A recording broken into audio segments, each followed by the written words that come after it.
नमस्कार। आप सभी का इस कथापटल पर हार्दिक स्वागत है। दोस्तों, आधुनिक समय में लगातार परिवर्तित हो रही हमारी जीवन शैली हमसे बहुत कुछ छीन रही है। तीज त्योहारों पर बाजारवाद हावी हो चुका है। ऐसे में हमारे सनातन परंपराओं को हृदय से संजोए पुरानी पीढ़ी हैरत और विषाद से वर्तमान के पूजा पाठ कर्म कांड को बस देख रही है। आज के अंक में लेकर आई हूँ एक भाव प्रवण रेखा चित्र जिसका शीर्षक है कल्पवास, जिसकी चरित्र बुद्धन काकी जो आपकी स्मृतियों को भी जीवंत कर देंगी। यह रचना बुद्धन काकी के माध्यम से उन परंपराओं भाषा संस्कृति को सहेजने का प्रयास है जो बहुत तीव्र गति से हमारे बीच से विलुप्त होती जा रही। दोस्तों, हिंदी साहित्य की प्रमुख विधाओं में उपन्यास, कहानी, कविता तो है ही, रेखा चित्र और संस्मरण भी खूब लोकप्रिय रहे हैं। लगभग 3 दशकों से साहित्य में अध्यापन अध्ययन से जुड़ी कविता, कहानी, आलोचना विधा में सक्रिय डॉक्टर रतन कुमारी वर्मा जी को 2020 में हिंदुस्तान एकेडमी प्रयागराज द्वारा महादेवी वर्मा पुरस्कार भी प्राप्त हुआ था। तो आइए सुने प्रयागराज के कल्पवास और माघ मेला की साक्षी इस रचना को जो आपके लिए प्रस्तुत है।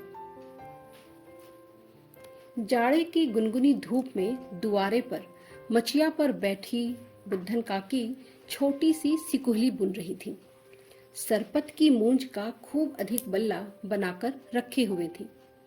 जब भैंस चराने जाती तब रोज सरपत की मूंज सुरुक कर ले आती थी। बल्ला को सुंदर बनाने के लिए उसे लाल, हरा, पीला, नीला कई रंगों में रंगे हुए थी। पास के तालाब से काच भी काटकर सुखाकर रखे हुए थी। सिकुहली बुनने के लिए बल्ला लोटा के पानी में भिगोई हुई थी। बुद्धन काकी हर साल जाड़े में मौनी, मौना, सिकुहली, सिकुहला खूब बुनती थी। पास पड़ोस तथा रिश्तेदारी में जहाँ कहीं भी शादी ब्याह पड़ता था, लड़की की विदाई का मामला होता था, बुद्धन काकी अपने हाथ की बुनी हुई सिकुहली बेना जरूर देती थी। लेकिन बुद्धन काकी को पिटारी बुनना नहीं आता था।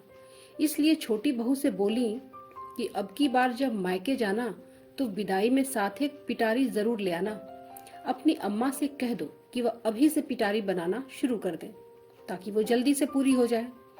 छोटी बहू की अम्मा बहुत सुंदर पिटारी बुनती थी। पिटारी का ढक्कन बहुत नाप का उतरता था। बुद्धन काकी छोटी बहू किरण से बोली कि अब की साल माघ मेला नहाने प्रयाग जाऊंगी। सिंदूर, बिंदी, कंघी, सीसा, सिंगार का सब सामान उसी में रखूंगी। सामान तुरंत मिलने में सुविधा रहेगी। बुद्धन काकी सिकोहली बुनने के साथ साथ माघ मेला नहाने की कल्पनाएं भी खूब बुनती जा रही थी। मन ही मन तरह तरह की उमंगें उठ रही थी कि माघ मेला जाऊंगी तो क्या क्या करूंगी। रोज दोनों टाइम संगम में नहाऊंगी और नहाने के बाद इसी सिकोहली से पंडा बाबा को सीधा दान करूंगी।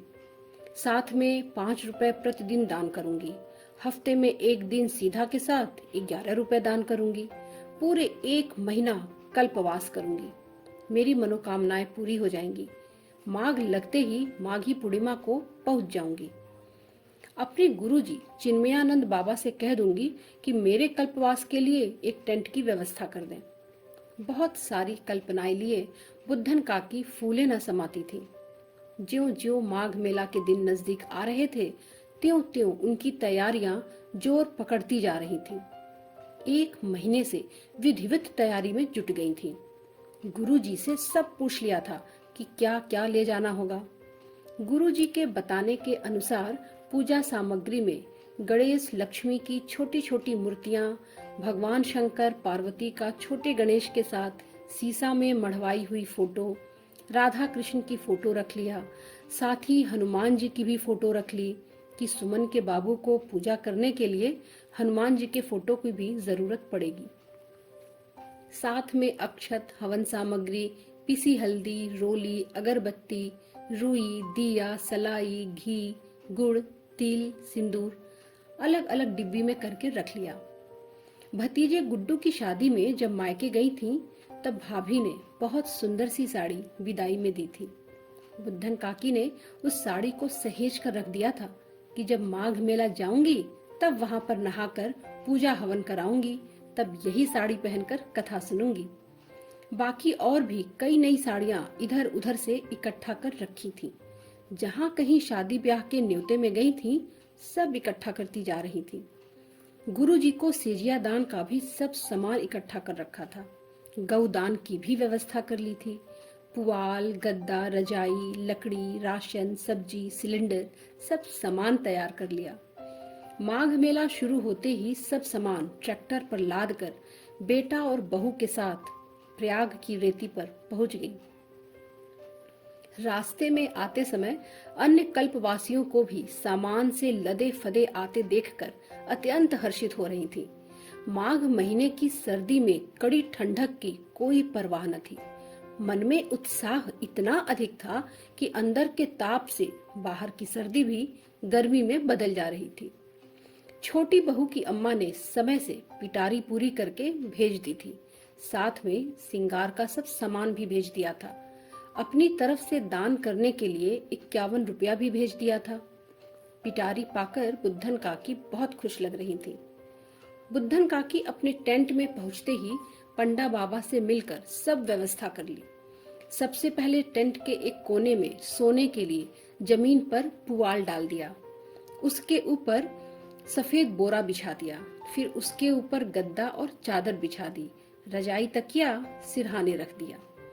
टेंट में दूसरे कोने में पूजा की व्यवस्था कर ली।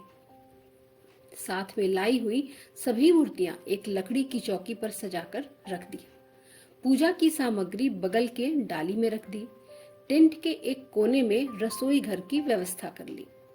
बेटे ने गैस सिलेंडर का 2/3 हिस्सा बालू में गाड़ दिया। ऊपर का रेगुलेटर खुला था। गैस चूल्हा बगल में रख दिया। मसाले का डिब्बा भी पास ही में रख दिया। बगल से एक पलड़ा में घर से साथ लाई हुई सब्जियां, बैगन, आलू, प्याज, लहसुन, टमाटर सब रख दिया। हरा मिर्चा एक छोटी सी झिल्ली में रख दिया। दाल, चावल, आटा, तेल सब लाई थी। पंडा बाबा को रोज दान करने के लिए 1 बोरी गेहूं, 1 बोरी चावल, उड़द अलग से लाई थी। उसको एक किनारे रख दिया। पानी पीने की बाल्टी टेंट में घुसते ही बाईं तरफ किनारे लकड़ी पर रख दिया। बिजली का एक बल्ब जलाने की सुविधा पंडा बाबा ने करा दी थी। उसी में 2 पिन होल्डर लगवा दिया ताकि मोबाइल भी उसी से चार्ज हो जाया करे। इलाहाबाद नगर निगम द्वारा बिछाई पानी की पाइपों की एक टोटी पास में ही थी। उसको बुद्धन काकी देख आई कि रोज पीने का पानी यहीं से भर कर लाना है। साथ में 1 बाल्टी पानी भी भर लाई। टेंट के आगे दरवाजे के बाईं तरफ तुलसी देवी का पेड़ लगा दिया। उस गमले में जौ बो दिया। टेंट के अगल बगल में और भी कल्पवासी अपनी व्यवस्था में जुटे थे। मेला बहुत पहले से लग चुका था। मेले में बहुत भीड़ थी। बुद्धन काकी के टेंट के आसपास में ही उनकी रिश्तेदारी की अन्य औरतें भी कल्पवास करने पहुंची थीं। कल्पवास शुरू हो गया। बुद्धन काकी अन्य कल्पवासियों के साथ रोज नहाकर दान करने लगी। पूजा पाठ में ध्यान लगाने लगी। कई बाबा लोगों का पंडाल सजा था। सुबह शाम प्रवचन सुनने उनके पंडाल में पहुंच जाती थी। कहीं श्रीमद् भागवत का पाठ चल रहा है तो कहीं रामायण की कथा कही जा रही है। साधु संतों के प्रवचन सुनकर बुद्धन काकी बहुत आनंदित हो रही थी। ऐसा आनंद उन्हें जीवन में कहीं नहीं मिला था। भगवत भक्ति की बातें सुनकर बुद्धन काकी कहने लगी, सारा सुख यही है। दिन भर घूम घूम कर मेला देखती, लोगों को निहारती। कितने बड़े क्षेत्र में मेला लगा हुआ है। चलते चलते थक जाती थी, लेकिन मेला का अंत नहीं होता था। संगम की रेती से बैरहना अलोपी बाग तक बस सिर ही सिर नजर आता था। लोग पैदल आ रहे हैं, जा रहे हैं। बैरहना और अलोपी बाग चौराहे से वाहनों का आना जाना निषिद्ध हो जाता है। नहाने वाले दिन तो सिविल लाइंस बस अड्डे से यात्री अपने सिर पर गठरी लादे हुए पैदल अपने अपने झुंड में आते जा रहे थे। एक दूसरे का हाथ पकड़कर चलते थे, तब भी बिछुड़ जाते थे। बुद्धन काकी दूर से निकलकर यह सब दृश्य देखा करती थी। बुद्धन काकी एक टाइम ही खाना बनाती थी। सभी कल्पवासी लोग एक पहर ही भोजन करते थे। रात का दृश्य और भी सुहावना होता था। कल्पवास करते करते बुद्धन काकी का कब 1 महीना बीत गया उन्हें पता ही नहीं चला। कथा सुनने और पंडा बाबा के परिवार को भोजन कराने का दिन नजदीक आ गया। रविवार के दिन बुद्धन काकी ने कथा सुनने का निश्चय किया।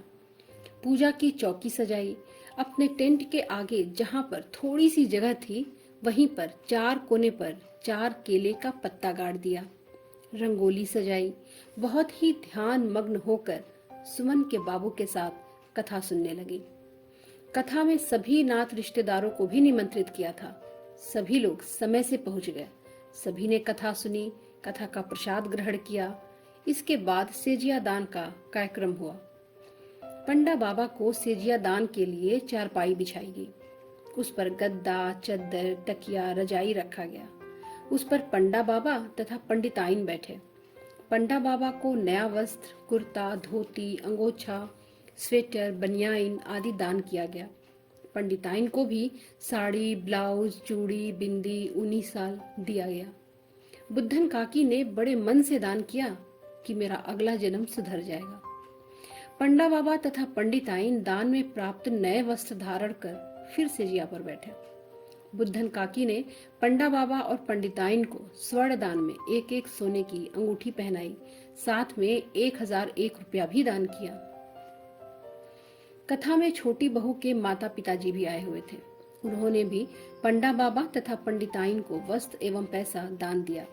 पांव छूकर आशीर्वाद प्राप्त किया। इसके बाद आए हुए सभी रिश्तेदार लोगों ने क्रमशः रुपया दान कर पांव छूकर आशीर्वाद प्राप्त किया। अब बारी आई गोदान की। इसके लिए पंडा बाबा ने किराए पर बछिया खरीद रखी थी। बछिया को फूलों की माला बुद्धन काकी ने पहनाया। उसको बरसीम की घास खिलाई गई। बुद्धन काकी के बेटे ने गोदान की फोटो भी ली। बछिया बहुत आनंद के साथ बरसीम घास खा रही थी। बुद्धन काकी ने 1.25 रुपए दान करके गोदान की कामना भी पूरी कर ली। बछिया की पूंछ पकड़कर पूजा संपन्न हुई। बुद्धन काकी बड़े ही संतुष्ट मन से सबको भोजन कराने लगी। सबसे पहले पंडा बाबा तथा उनके परिवार को खिलाया। फिर सब लोग भोजन करने लगे। बुद्धन काकी पूरी सब्जी खीर गरीबों को खिलाते हुए निहाल हो रही थी। साथ में लाया हुआ अन्न जो रोज दान करने के बाद भी बचा हुआ था उसको भी गरीबों को दान कर दिया। कल्पवास पूरा होने पर अपने सामान के साथ वापस घर लौट गई। साथ में बहुत सी मीठी स्मृतियां भी साथ लेकर गई।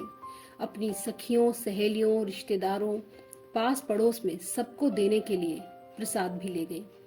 जिस जिस को प्रसाद देती थी उससे कल्पवास के सुख का वर्णन करते थकती नहीं थी। दोस्तों, आशा करती हूँ कि आपको भी अपने परिवार या आसपास की कोई ठेठ, सहज, भावुक बुद्धन काकी जरूर याद आई होगी, जिनके रोम रोम में अपनी सनातन परंपराओं की जड़ें समाई हों। इस रचना को सुनने के लिए आप सभी का बहुत शुक्रिया। चैनल से जुड़े रहें और अपनों को भी जोड़ें। आप सभी का